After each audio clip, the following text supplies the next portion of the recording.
Good morning, good afternoon, and good evening. My name is Philip Jones. And I am Tafaro Cook, two-time kidney transplant recipient and founder of Kidney Care Coaches, where we coach people with stage 3 to stage 5 kidney disease. If you or you know someone who needs coaching with their kidney disease, please hit us up at kidneycarecoaches.com. All right, appreciate you, Mr. Cook. Well, we have a very awesome show for you today. Living kidney donor Ali Dawson is here to give us his story on deciding to give the gift of life of donating a kidney. And you know how much we love donors on this show. I mean, we all feel that without donors, we don't get to be here. So very grateful for Ali being on with us today. Ali, how you doing? I'm good, thank you. Awesome. So we'll get straight into it. You go ahead, tell us your story.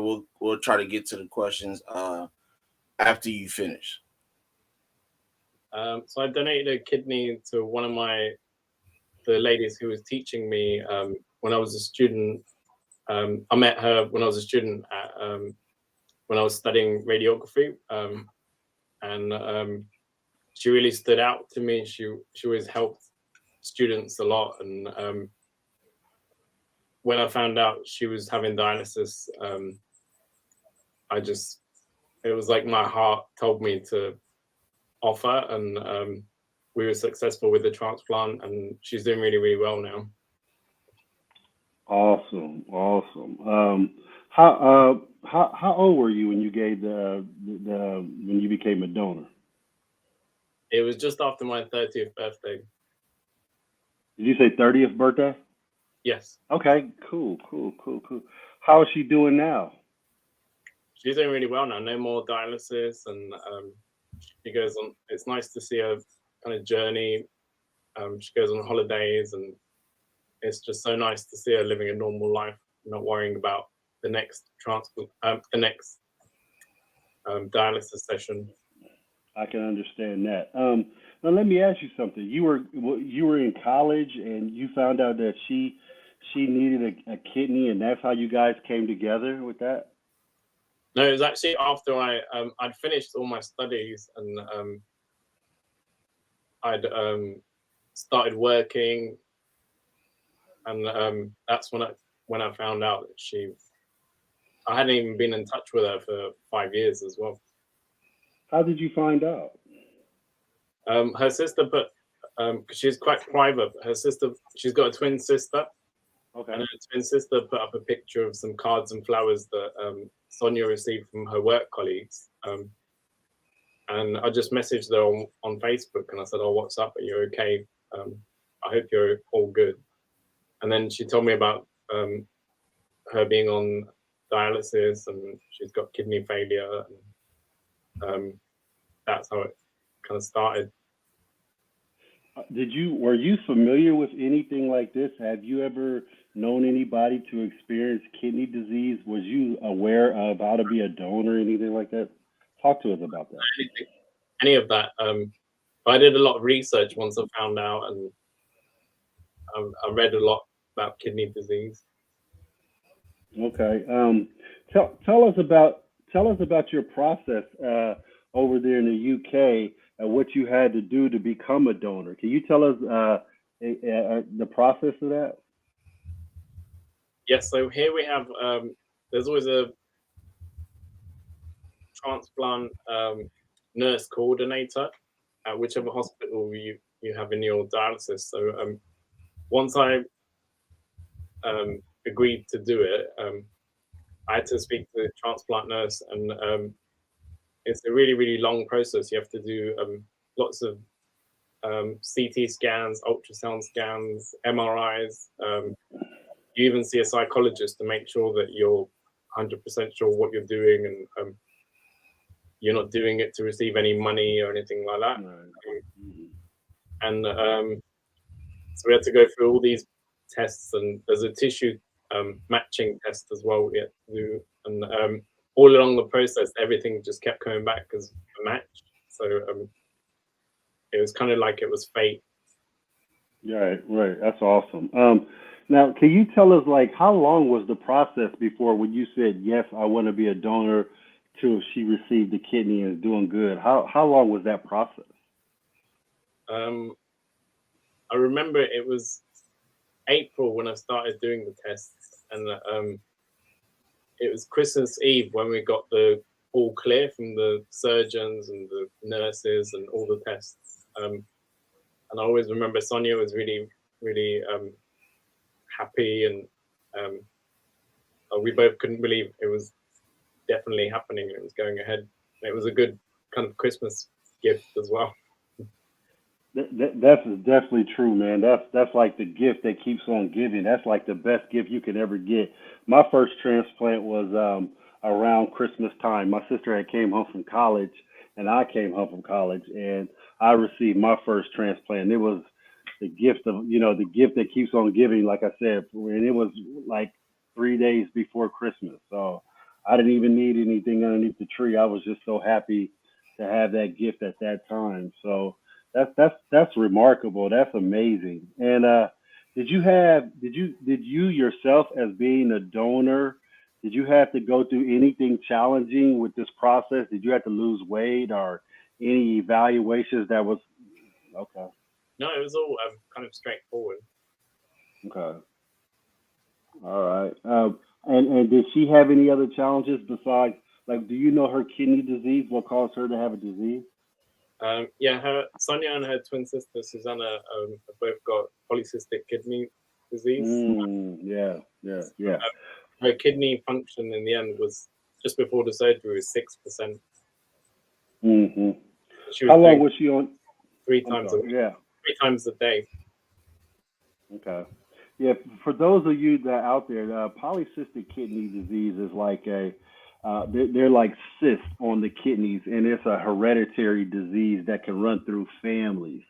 Um, and we see these things sometimes when we see a family member that has it. They always check the other relatives in the family that are pretty close to that person because this can run through families.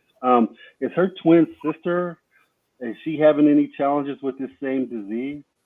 Yes, she just started dialysis. I didn't hear you well. Go ahead, say it again. She's just started doing dialysis. Wow, so she just started doing dialysis because of this. Wow. Okay. Was besides the twins, is anybody else in the family, like mom, dad, anybody else that No, had nobody this else thing? is. No. Okay. Okay. Man, that's remarkable. Yeah. And how is she doing right now? Starting dialysis. I think it was challenging at first, but because her twin had kind of started it before her, Right. she had the experience from her twin from Sonia. I Mm. How long has the twin been on dialysis so far? think it's just 2 months. So it's still really fresh. Okay. Now over in the UK, is it? And I don't know if you know this question or not, but are most people doing hemodialysis? Or are most people doing peritoneal dialysis? Are you familiar with that? I think most people do peritoneal because that's what Sonia had as well. But Susanna's gone for the hemodialysis. She's got PIC line in her chest. Okay. Yeah. CDC. Okay. Okay. She had the pick one. Right. Okay. Phil, go ahead, man. I just want to know was it very kind of strenuous on their life? I know that they both deal with kidney disease. But when you have to kind of do it one without the other, right? When it's siblings like that, they both have that same disease. It could be a little strenuous on the first one because they don't really know what they're getting into, right? It's like they're going through this for the first time, and so they have, unless you have friends or family that went through that, you don't have anybody to pull you to the side like, hey, I just want to give you a rundown of how this is gonna go, just to try to help you ease into this transition of being on dialysis, dealing with end-stage renal disease and things of that nature.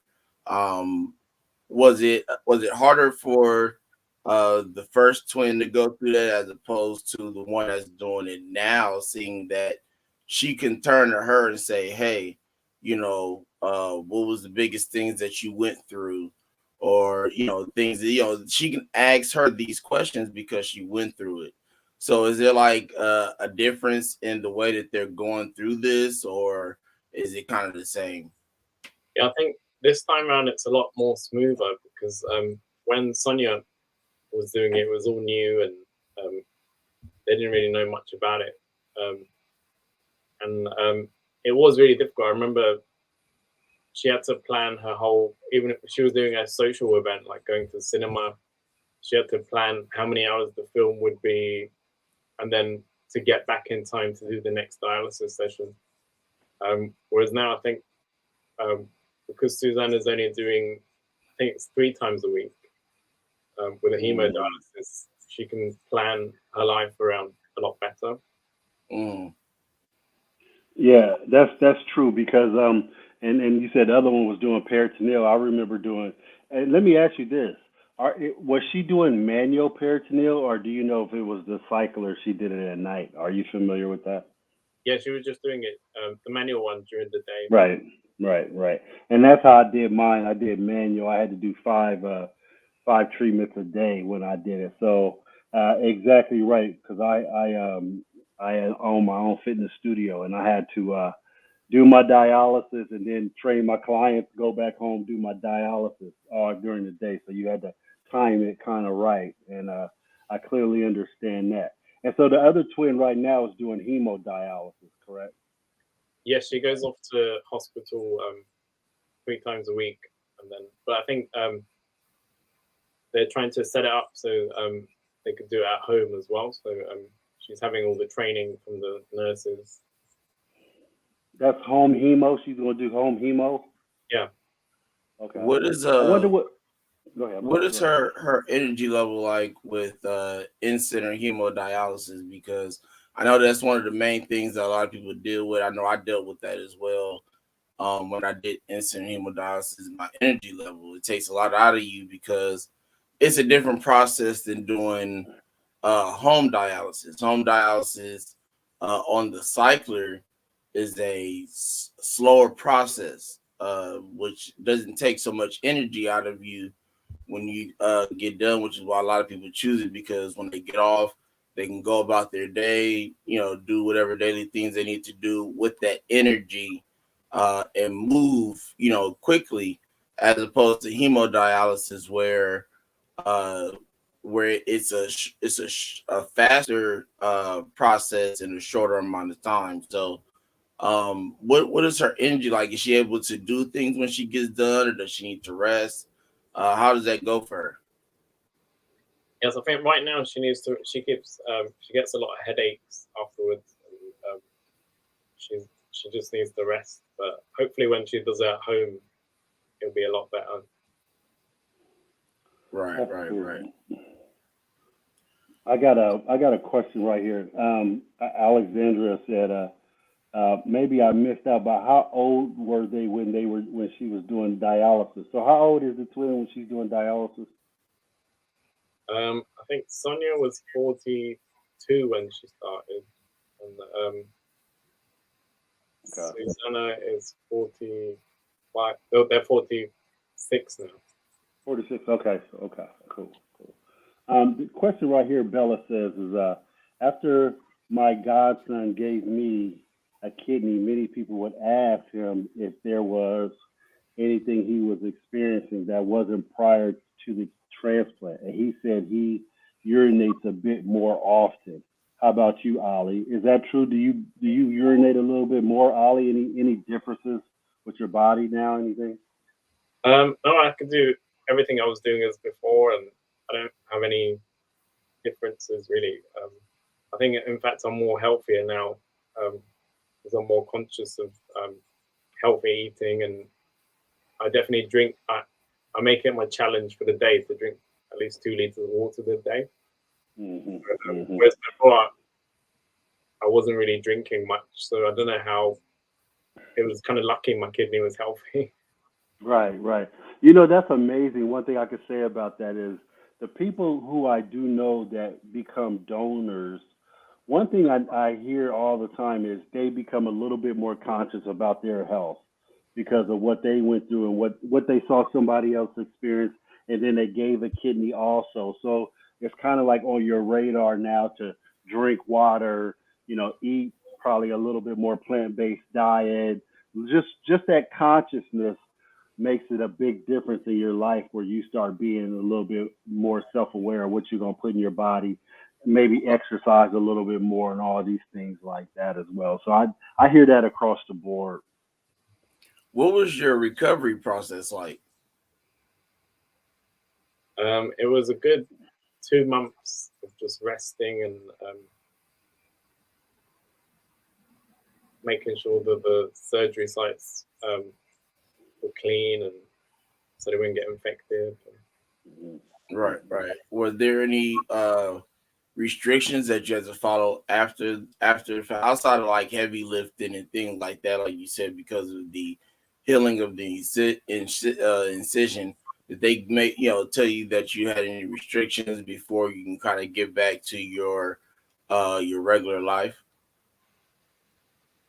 Yes, I wasn't allowed to drive. I think it was for the first 2 months. They said because of the whole strenuousness of it, and as you said, the heavy lifting anything heavy, and I just had to be careful with kind of moving around, but you become more conscious. Right. Right. Bella asks a question right here. She goes, "How long was the hospital? How long was you in the hospital after the transplant? So, what was your time after you gave the transplant till you was out?" Here in the UK, we stay in hospital for about 5 days. So I left up. We were both discharged after 5 days, and they manage your pain levels, and you go home with a lot of pain medication. So I felt good that I knew if I had any pain, I had the real prescription drugs to use, so I can manage my pain. So instead of just kind of being sent home without anything. Right. That's awesome, man. Wow, that's remarkable. It's amazing. Like, I love to see how the donors become heroes because everybody wants to interview you and everybody wants to talk to you and get your story also because and they are heroes. They're definitely my heroes, and everybody who's got a transplant, we look at you guys as heroes for sure for stepping up and taking us out of our challenging times that going through dialysis and stuff like that. So it's pretty remarkable. Even I've had my transplant now close to 17 years, and I still reflect back, and I'm just truly grateful of people like yourself that are the selflessness to come out and especially somebody like you. You didn't even really you knew the teacher and everything, you knew her, but you didn't know her. You hear this story about her and just the compassion in your heart. You come out and just, hey, I want to do it. That says a lot about who you are, man, and I commend you for that. That's really cool. Thank you, Ali, for that. We just want to thank you for that. How are you doing now with your? I'm doing wonderful, man. I'm doing my thing. I'm doing kidney care coaches. I'm doing second chance.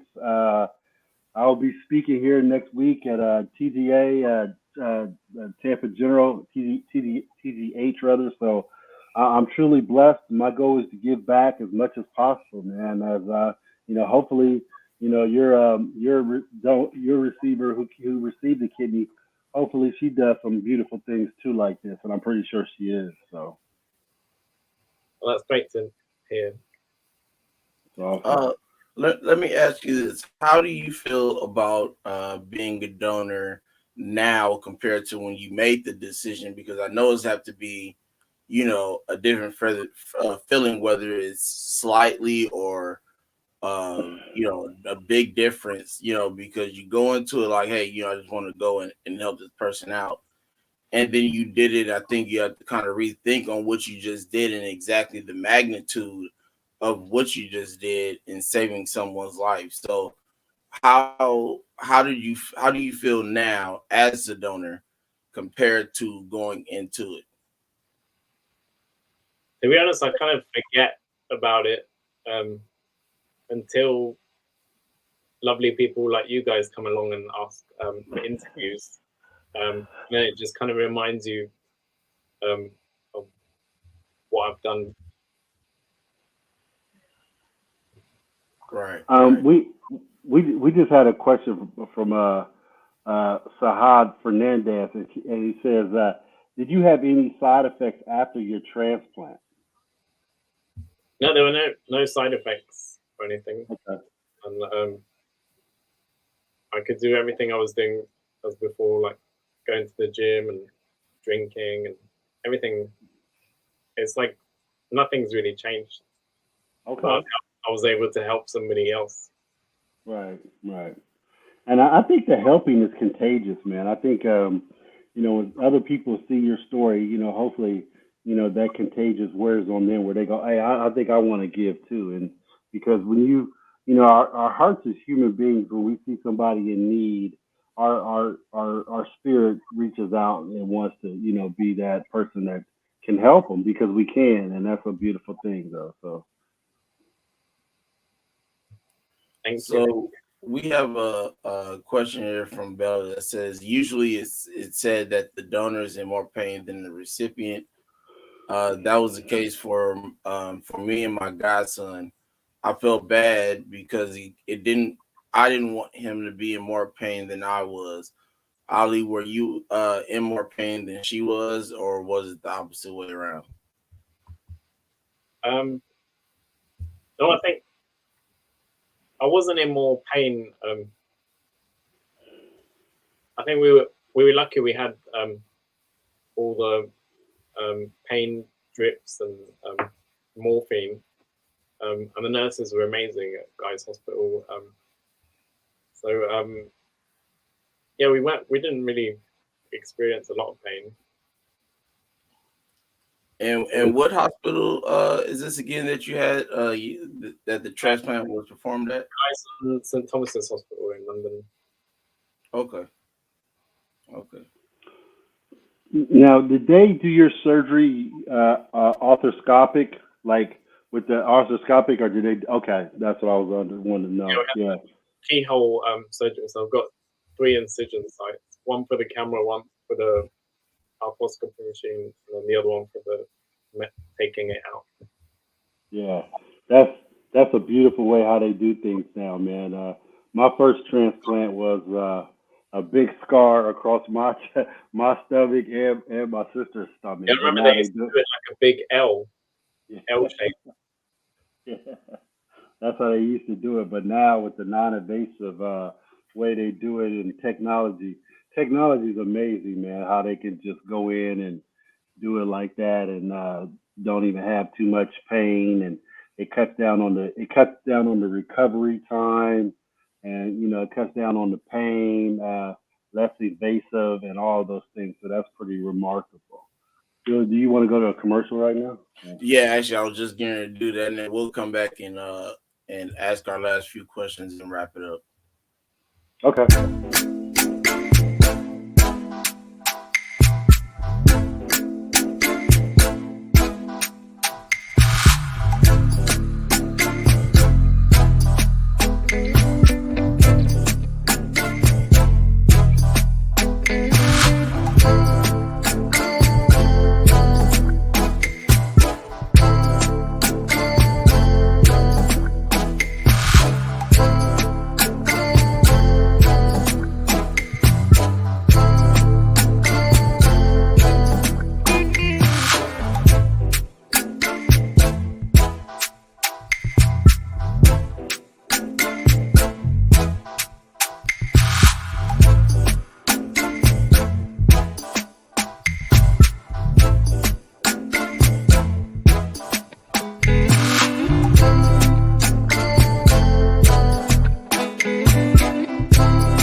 Welcome back to a second chance.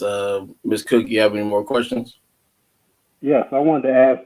In the UK, is there a big push for to become donors? I mean, do they have like here in America we have Lifeline, we have Life Bank and things like that. Is there a big push where people have donor drives and things like that for people to become organ donors? And what's that like?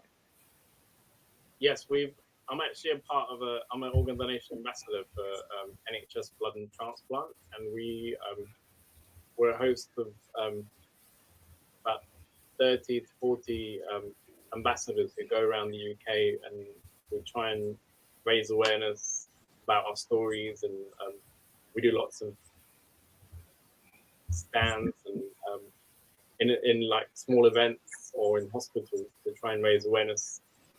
And we recently passed a bill so that everybody is a donor unless they opt out. And this was brought out in Wales at first, and their donor rates went up a lot. So then the rest of the UK adopted it. So let me explain to people. A lot of people might not understand this, and I was in a position like this with another corporation. Is a big push for this. So what this situation is where everybody, when you're just a human being, you're automatically a donor, and then what they do is you have to opt out to not be a donor. And they were trying to push that in America at one time, and it didn't succeed. So we're the opposite, where everybody here is not a donor, and then you have to opt in to be a donor. And I kind of like that. I like that thought process. But Phil, are you familiar with this process? I am not, but I think Okay. we should be. We should adopt that process. Because I think here's the thing that was funny is that we have a lot of people that are lazy in this country. So most of them hate going to like the DMV and stuff like that. So they wouldn't even probably go through that process to try to opt out, just like they don't do the process to opt in, right? So I think if we do that, you know, uh, but at the same time, I think it's also a a rights situation. In that position, some people may feel like maybe this is not what I want to do as a person, right? And Then they you can feel like easily opt out. Then you can just right, no, easily opt definitely out. You know. But you have to then you would have to kind of remember again, we're lazy in this country, so you'd have to like put it on the website, make it a link or something like that where people can do it or whatever. Because again, we hate going to the DMV in America. Like that's like you don't want to spend your day at the DMV. You got to get there, 6, 7 o'clock in the morning, so you can be in the front of the line. Otherwise, you're not going unless you have an appointment or something like that. But I agree with it. Of course, that may be because I'm a recipient, right? So as recipients, as donors, as supporters, we look at this from a different angle. And so that sounds good to people like us, right? But some people, we were just having a discussion about I think it was me and Bella yesterday. We were talking about how to a- attract more people to being donors, right? And because it's a need, especially in this country. So, and any country. I mean, 'cause, we just heard from Ali that they're having, a number 30 to 40 ambassadors going around the UK to push for people to become, I guess in their country, state organ donors, which is maybe a little bit easier than asking them to become one. Um, Let, let me ask you this. Let me ask you this. With it being, an opt-out country, are you seeing a lot of big wait for people, or a lot of people still waiting a long time? And what's the average wait time for like a kidney disease if you're waiting on the list? It's definitely helping with the people who are on the transplant list. I think the average wait time is 2 to 3 years right now. Okay. But the main Oh, thing is about even with the people who agreed to not opt out, the main thing is to have the conversation with your family and friends, because here in the UK, they're the ones that make the ultimate decision when somebody has passed away. Right. If your friends and family don't know about your wishes, then they can say no, and it's really important to have the conversation. Right. So how I got familiar with this was there was a gentleman writing a book about, the already the opt out situation, and he asked me to chime in on it, and I said a little segment in the book that he written about it, and that's how I got familiar with that. So even with the opt out situation, the family still has this last say so at the end of the day. The family can say no, we still want to, we want our loved one to keep their organs when they pass, or oppose. So you still have that final say in the opt out situation, Phil. I don't know if you knew that, but I do like the situation. Like I said, long about, I think the book was written about 10 years ago. And when I did get aware of this knowledge that they were doing that in the UK, I was like, man, that's a good situation about that. But do you know how long, like, other organs, people are waiting for other organs like liver, lung, heart, anything like that? I think it's definitely longer than kidneys. Yeah. Let Okay. me ask this question because this is important to kind of what we're talking about, um, and to cross about people, the number of people waiting for kidneys, or any transplant for that matter.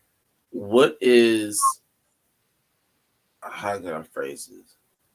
Not necessarily the difference, but what's the numbers when it comes to people registering as a living donor and saving someone's life, as opposed to being a deceased donor, because we know it's two different things, right? With being a living donor, I mean a living donor like yourself, you're able to save someone's life. Whether it's donating a lobe of your liver or your kidney, anything like that, blood or whatever, is a right now process, right? You can get to these people right now as opposed to uh, wait until you die to save someone's life. And so that's why I think a lot of us kidney patients and donors and stuff like that push so much for people who can't, for people to donate their a kidney or a lobe of their liver, because like, and this, this is why this works so much. I didn't even know, to Ms. Cook said a while ago, that your liver basically regenerates itself and it grows back into its original form after a piece, or whatever it is being cut off. So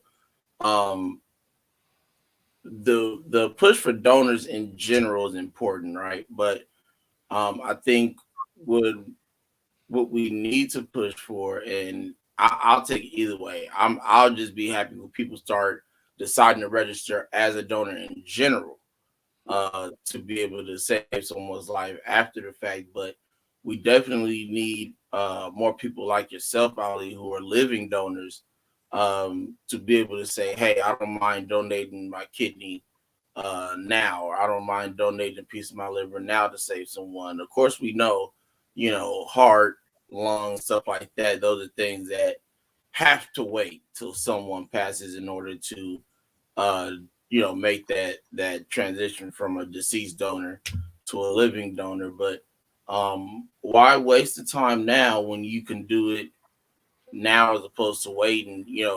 We have some like people who live to be 100, 101, 102, and you save this person's life immediately after you go, as opposed to when you probably could have did it 40, 50 years, 60 years earlier, um and who knows whose life you could have saved at that point, as opposed to waiting until you pass. So what's the when it comes to the numbers of living donors and deceased donors, which one does one outweigh the other, or are they on the same level? Do you know how those numbers go? To be honest, I don't have the statistics, but I know from the previous years, there's less living donors than there are deceased donors. But if you get a kidney or liver lobe from somebody who's still alive, there's a lot more chance of it not being rejected because it doesn't. If it's a deceased donor, there's a chance of it kind of necrosing, so it kind of slowly starts to die. Whereas with a living donor, you get a better outcome. Right. Right. Let me ask you this question: as you being a donor awareness advocate, ambassador for your country and things, what are some of the myths on why people don't become organ donors that you run across? We get a lot of questions about people from different faiths, and they say, "In my religion, we're not allowed." And we've had a lot of people who are in high positions in lots of different faiths kind of come out and try and dispel these myths. And when we go and do these kind of stalls and awareness campaigns, we have lots of flyers in different languages as well, and it all about different faiths. And in all of them, it says it's fine to donate your kidney or any organs. Another one is, are you able to do everything you were doing as before? You can't. So I get lots of questions about that. You're right, like the afterlife of the transplant. Yeah, that's the same stuff we get here also. So I don't know if you heard earlier. I think it might have been a week ago or two. There was a gentleman here in America, in Maryland. He got a pig heart, and Yes. so okay, great. And so far, from what we hear, he's doing well.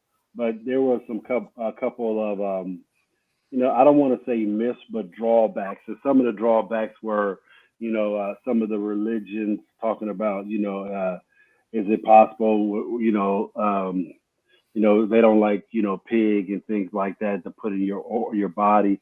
But I don't know if you know this, but for a while now, people who have had heart valves been getting pig heart valves for a long period of time, and that's been going on because if you look at the heart of these genetic pigs, it's almost the same shape of a human heart also.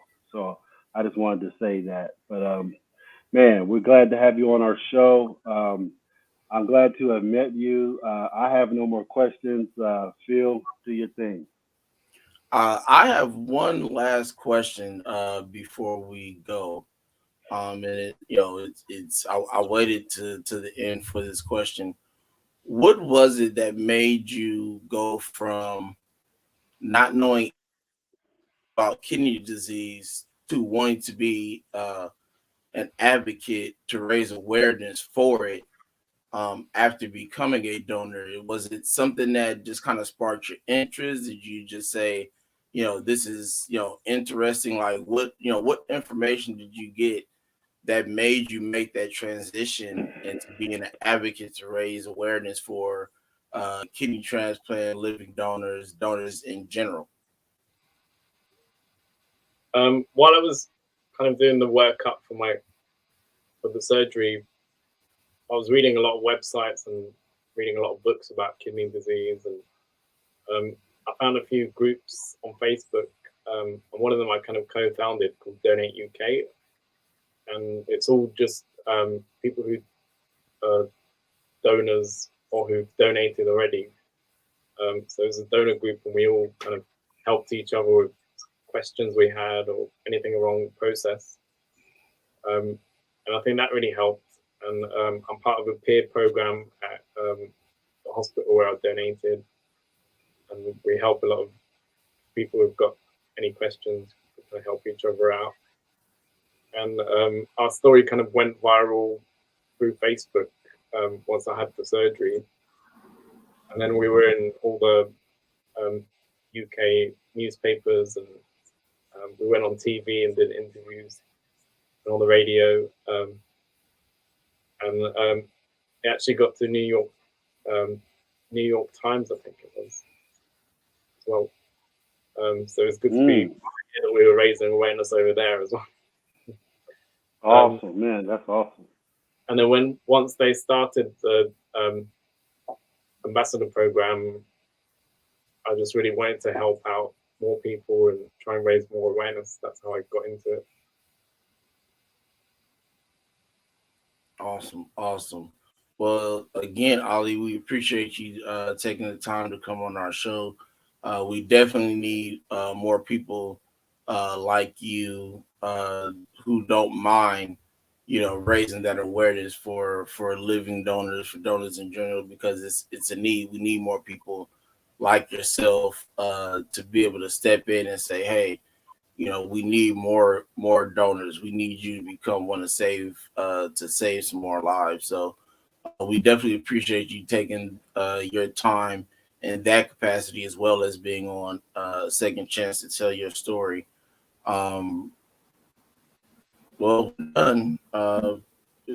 Pretty good time. We're again very appreciative of yourself and your time. So thank you again for coming on the Second Chance to raise awareness for to being a living donor. And thank you for being a living donor and saving someone's life.